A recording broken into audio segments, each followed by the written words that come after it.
To explain the management pyramid and its associated skills in detail, one must first recognize that an organization's hierarchy is designed to distribute authority and responsibility across three distinct tiers, each serving a specific strategic purpose. At the apex of this structure lies top-level management, often referred to as the strategic level. This group, consisting of senior executives like the CEO, president, and board of directors, holds the ultimate authority and carries the weight of the organization's long-term survival and growth. Their primary focus is not on the minutiae of daily tasks, but on the high-level vision and mission of the company. They are responsible for setting broad strategic goals, making high-stakes decisions that ripple through every department, and managing the organization's relationship with the external environment, including investors, government bodies, and the general public. Moving down the pyramid, middle-level management serves as the tactical level and acts as the vital bridge between the executive vision and the workforce. These managers, such as department heads and regional managers, are tasked with implementation and coordination. Their role is to translate the ambitious, big-picture goals set at the top into actionable, tactical plans for their specific divisions.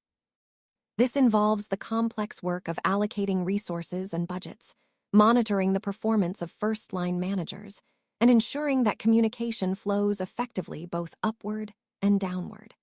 They ensure that the organization's strategy is transformed into manageable pieces of work that can be executed by the lower levels of the hierarchy. At the base of the pyramid is first-line management, or the operational level, which consists of supervisors, team leaders, and foremen. These individuals are directly responsible for overseeing the non-managerial employees who produce the products or deliver the services. Their daily focus is centered on operational efficiency and technical tasks.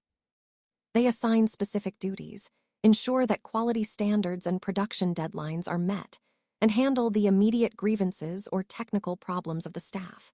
Because they are the closest to the actual work being done, they are also heavily involved in the hands-on training and development of new employees, providing the immediate feedback necessary for maintaining productivity. The effectiveness of managers across these three levels is often evaluated through Katz's management skills, which highlights that the type of proficiency required shifts as a person moves up the pyramid. Conceptual skills, which involve the ability to visualize the organization as a whole and understand how various parts work together, are most critical for top-level management. Human skills, or the ability to work effectively with and motivate people, are a universal requirement that remains essential at all levels of management. Conversely, technical skills, the proficiency in specific processes or tools, are most vital at the first-line management level. As a manager progresses from operational tasks to strategic leadership, their reliance on technical expertise decreases while their need for conceptual and human-centric leadership increases.